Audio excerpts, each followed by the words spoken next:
क्या मुझे cat exam दोबारा देना चाहिए या नहीं। कैट बहुत ही ज्यादा डिमांडिंग एग्जाम है, बट वो बहुत ही ज्यादा अनसर्टेन एग्जाम भी है। It requires dedication, hard work और बहुत सारे स्ट्रैटेजीज। मैं आगे पूरे वीडियो में आपको कुछ फैक्टर्स बताऊंगी जिसको आप जरूर से जरूर कंसिडर करना ड्रॉप करने से पहले। मैंने भी कैट एग्जाम 2 बार में क्लियर किया है। फर्स्ट अटेम्प्ट में मेरे 68 परसेंटाइल आया था एंड सेकेंड अटेम्प्ट में मेरा 97.48 परसेंटाइल आया था।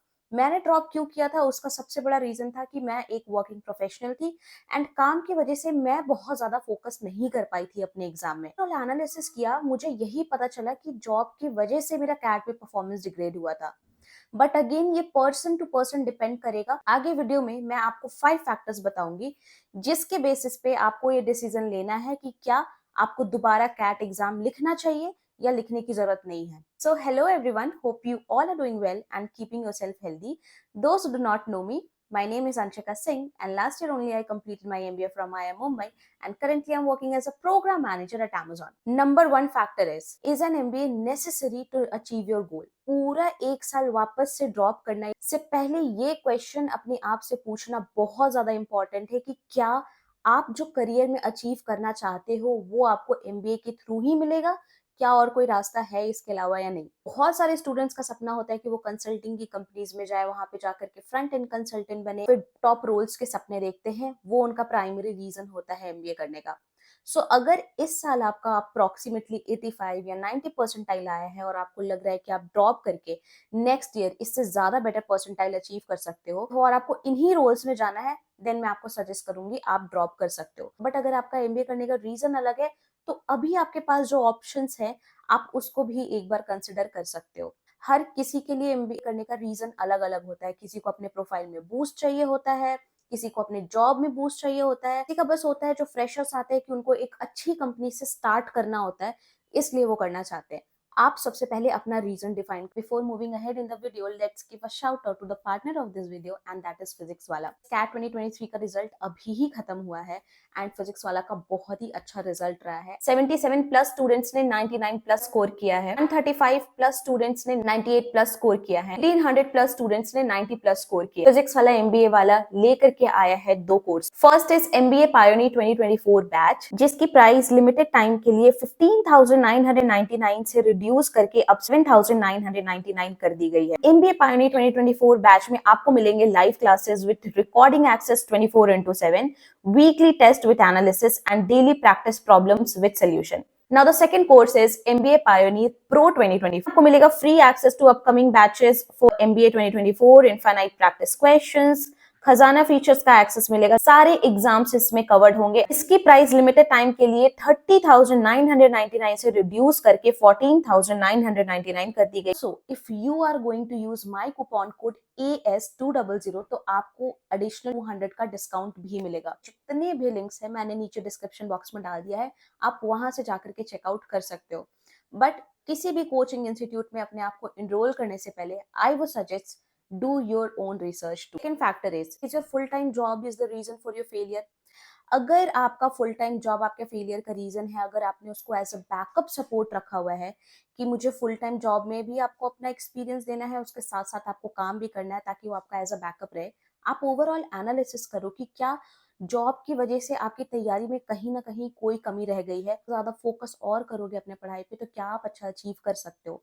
अगर इसका आंसर यस है, आप अपने आप को सबसे बेटर जानते हो, आपको अपनी स्ट्रेंथ, वीकनेस, हर चीज दूसरों के कंपैरेटिवली ज्यादा बेटर पता है। अगर आपको लगता है ये रीजन है तो इसका आंसर यही है कि आप जून जुलाई तक अपना जॉब कंटिन्यू कर सकते हो, उसके बाद आप रिजाइन कर सकते हो। क्योंकि उसके बाद से लेकर के जब तक आप बी स्कूल में जाओगे तो 1 साल से कम का गैप होगा आपके करियर में और वो बहुत ज्यादा इम्पैक्ट नहीं करेगा। थर्ड फैक्टर इज आपके करियर में गैप कितना है।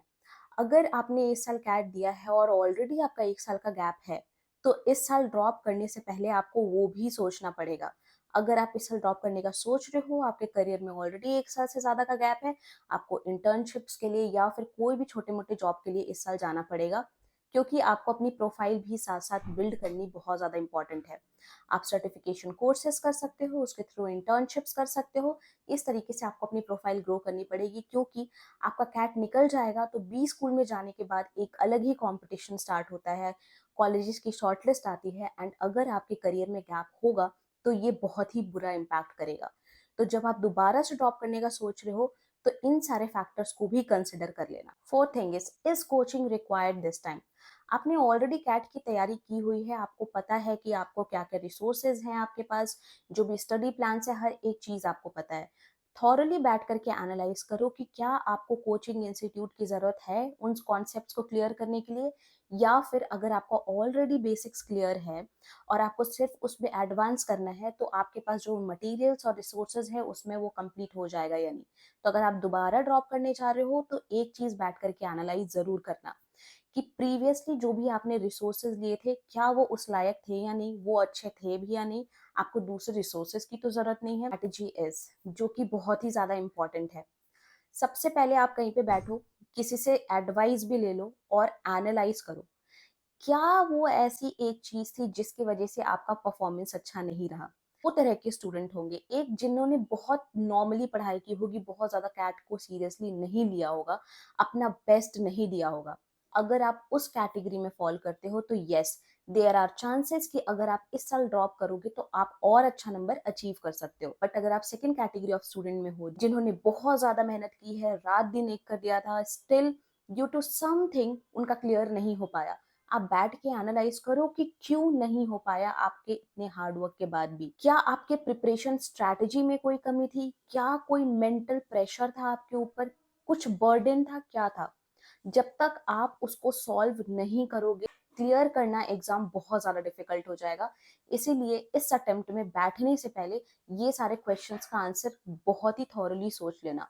और अगर आपने बहुत ही अच्छे से तैयारी की थी, स्टिल आपका 2 अटेम्प्ट हो गया है, 3 अटेम्प्ट हो गया है, स्टिल नहीं निकला है, तो आपको ये चीजें एनालाइज करनी और भी ज्यादा इंपॉर्टेंट हो जाती है कि क्या आपके पास जो अभी ऑप्शंस हैं, जो कॉलेजेस आपको आज मिल रहे हैं, वो नेक्स्ट अटेम्प्ट में आपको तैयारी करने के बाद मिलेंगे या नहीं मिलेंगे। गाइस, ये है वो 5-6 पॉइंटर्स जो कि आपको बहुत ज्यादा ध्यान में रखने की जरूरत है अगर आप ड्रॉप लेने का सोच रहे हो। क्योंकि ड्रॉप लेना मतलब कि आप वापस से एक साल तैयारी करोगे, वापस से रिसोर्सेज जाएगा, आपका आपका पैसा जाएगा, बहुत चीजें स्टेक पे लगी होती है, तो बहुत ही वाइज डिसीजन लेने की जरूरत होती है। आप किसी मेंटोर से हेल्प लो, उनसे पूछो कि क्या ड्रॉप करना आपके लिए सही रहेगा आपके प्रोफाइल के अकॉर्डिंग। जब भी हम ड्रॉप करते हैं तो आपको अपना प्रोफाइल भी एनालाइज करना चाहिए, प्रोफाइल के अकॉर्डिंग जो आपका मेंटल स्ट्रेंथ है उसके अकॉर्डिंग, या नहीं उसके बाद ही ये डिसीजन लेना, क्योंकि बहुत बड़ा डिसीजन होता है ये। So guys, that's all in this video. Hope you have liked the video, and if you have liked the video, then please do not forget to hit the like button and press the bell icon below. Till then, bye bye, take care and keep rocking it guys. Keep preparing hard. All the best.